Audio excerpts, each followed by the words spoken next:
কাসবা পুলিশের লাঠিচার্জে ছাত্রনেতা সাবির সহ অনেকেই আহত, মুখ্যমন্ত্রীকে কাঠগড়ায় স্টুডেন্ট ফ্রন্ট। স্টুডেন্ট ফ্রন্ট আমরা রাস্তায় আছি, রাস্তায় থাকবো বিচারের জন্য।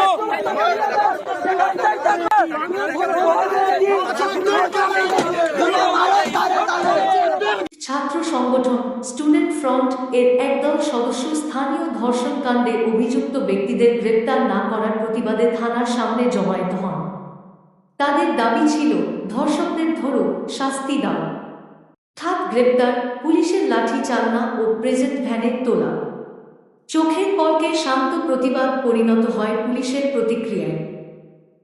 পুলিশ একাধিক ছাত্রকে ঘেরাও করে লাঠি চালায় এবং তাদের টেনে হিঁচড়ে প্রেজেন্ট ভ্যানে তোলে। ছাত্রনেতা সাবির সহ একাধিক কর্মীকে সেখানেই গ্রেপ্তার করা হয়। প্রত্যক্ষদর্শীরা জানান, সাবিরকে অন্তত স্টুডেন্ট ফ্রন্টের অভিযোগ, এই রাজ্যের মুখ্যমন্ত্রী ধর্ষণের পক্ষে।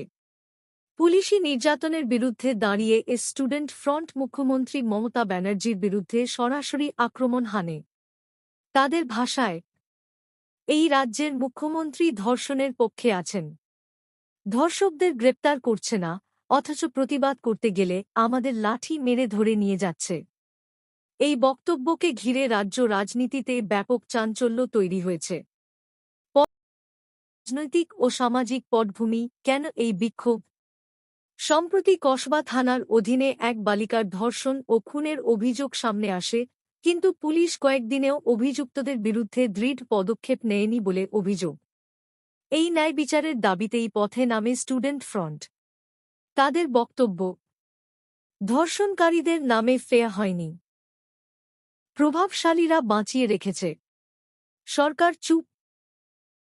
পুলিশ তাদেরকে লাঠিচার্জ করে প্রেজেন্ট ভ্যানে তোলে। স্টুডেন্ট ফ্রন্ট বলল, আমরা রাস্তায় আছি, রাস্তায় থাকব।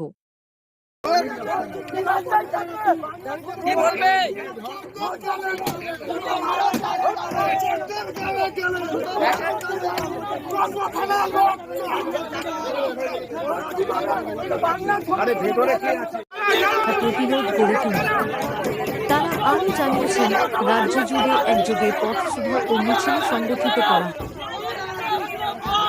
ছাত্র সংগঠন আইএসএফ এর ছাত্র সংগঠনকে প্রিজন ভ্যানে করে তুলে নিয়ে যাওয়া হচ্ছে। এরপর আপনারা কি বলবেন? ধর্ষকদেরকে বাঁচানোর জন্য এভাবে অ্যারেস্ট করে নিয়ে যাওয়া হলো। কাকে প্রোটেক্ট করছে? ওনারা কিসের স্বার্থে প্রোটেক্ট করছে? আমাদের জামা ছিঁড়ে দেওয়া হয়েছে, ক্রমাগত একের পর এক কমরেডকে আহত করা হয়েছে, কিসের স্বার্থে? তাদেরকে জবাব দিতে বলুন। এই মুহূর্তে কসবা থানার সামনে একেবারেই পুলিশের সাথে ধস্তাধস্তি ছাত্র সংগঠনের করেছিল। আইন শৃঙ্খলা রক্ষা করতে বাধ্য হয়েই আমরা ব্যবস্থা নিয়েছি। ডিওএফওয়াই কর্মীরা রয়েছে পুলিশের সাথে ধস্তাধস্তি একেবারেই কসবা থানার সামনে অনুক্ষেত্র ধারণ করেছে। দেখাচ্ছি, আমার ক্যামেরা পার্সন রয়েছে, আমার সঙ্গে সুমন রয়েছেন, দেখাচ্ছি সেই ছবিটা কসবা থানার সামনে। কার্যত ডিওয়াইফাই সমর্থকদের সঙ্গে পুলিশের ধস্তাধস্তি শুরু হয়েছে এবং দফায় দফায় যে বিক্ষোভ, যে আন্দোলন, যে প্রতিবাদ কর্মসূচি চলছিল রাজ্যের বিরোধী রাজনৈতিক দলের তরফ থেকে, সেই বিক্ষোভ কিন্তু কার্যত রণক্ষেত্রের আকার ধারণ করেছে। এই মুহূর্তে আমরা রয়েছি কসবা থানার সামনে, যেখানে কিন্তু কার্যত ডিওয়াইফাই সমর্থকদের সঙ্গে একেবারে ধস্তাধস্তির পরিবেশ তৈরি হয়েছে। সুমনকে বলবো ছবিটা দেখাতে। সুমনকে একেবারে দেখতে পাই এই ছবি, কার্যত পুলিশের সঙ্গে কিন্তু কার্যত ধস্তাধস্তি মারামারির পরিবেশ তৈরি হয়েছে এই মুহূর্তে। 2024 থেকে কোনো ব্যারিকেড ভাঙেনি, মানুষের কোনো কষ্ট করে আন্দোলন করিনি আমরা। আজকেও কোনো ট্রাফিক মুভমেন্ট আটকে কিংবা মানুষের কোনো অসুবিধে করে কোনো আন্দোলন করছি না। তাই আমরা আমাদের প্রতিবাদ রাস্তায় করব, কিন্তু মানুষের কোনো অসুবিধে না করে। পুলিশ এসে আমাদের বলেছে, আপনারা যাতে ট্রাফিক মুভমেন্ট চলে দেখবেন, আমরা সেটা দেখব, কিন্তু আমাদের প্রতিবাদ চলবে। কলেজে যে ঘটনা ঘটেছে তার বিরুদ্ধে আমরা তীব্র ঘৃণা জানাই। এই সমাজে যারা মনে করছে দর্শকরা যে তাদের মুক্তাঞ্চল, আমরা সেটা হতে দেবো না, তাই প্রতিবাদ করি।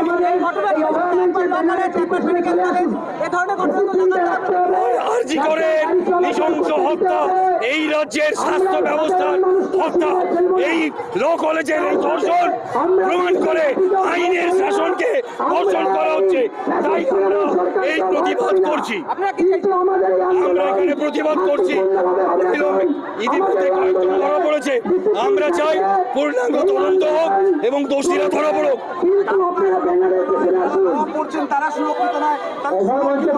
রাজ্যের কোন মা বোনেরাই সুরক্ষিত নয়। আজকে যদি আমরা দেখি বারে বারে 9ই আগস্টের পর থেকে আজ কম বেশি প্রায় 30টির বেশি ঘটনা ঘটছে। গঙ্গারনগর, কোন্নগর, কয়েকদিন আগে ক্যানিং, কোথায় না ঘটছে। এই ঘটনার প্রতিবাদে তাই আমরা রাস্তায় আছি। উত্তর দক্ষিণ কাকদ্বীপ থেকে সুন্দরবন, আলিপুরদুয়ার থেকে পুরুলিয়া, আমাদের রাজ্যের মা বোনেদের কোনো সম্মান নেই। আমাদের বাড়ির মায়ে বোনেদের সামান্যতম কোনো সম্মান। এবং আমরা মনে করি যেখানে তামান্নার প্রতি 10 বছরের শিশু, যে জানে না রাজনীতি কি, যে জানে না ধর্ম কি, তাকে নৃশংসভাবে যেভাবে হত্যা করা হয়, আমাদের রাজ্যের মায়েদের বোনেদের সম্মান নেই, আমাদের রাজ্যের মায়ের বোনেদের নিরাপত্তা নেই। তাই আমরা রাস্তায় আছি। আপনাদের যা করার করতে পারেন, কিন্তু আমরা রাস্তা আটকাবো না।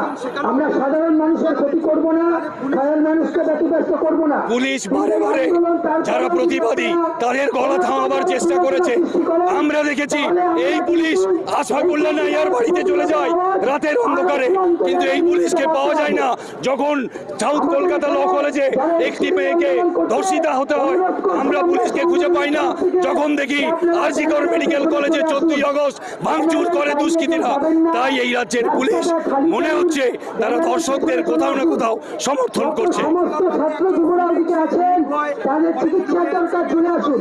আমরা কিছুক্ষণ আগে দেখেছি, তখন আমাদের মনে হচ্ছে এটা এখানে স্বাধীন দেশে আমরা বাস করি না। যাদের দায়িত্ব সুরক্ষা দেবার, দেখা যাচ্ছে তারাই এই সুরক্ষাটা ভাঙছে। যাদের দায়িত্ব আমার মা বোনেদের নিরাপত্তা দেবার, তারাই নিরাপত্তা ভাঙছে। সেটাই আমরা দেখছি। এবং তার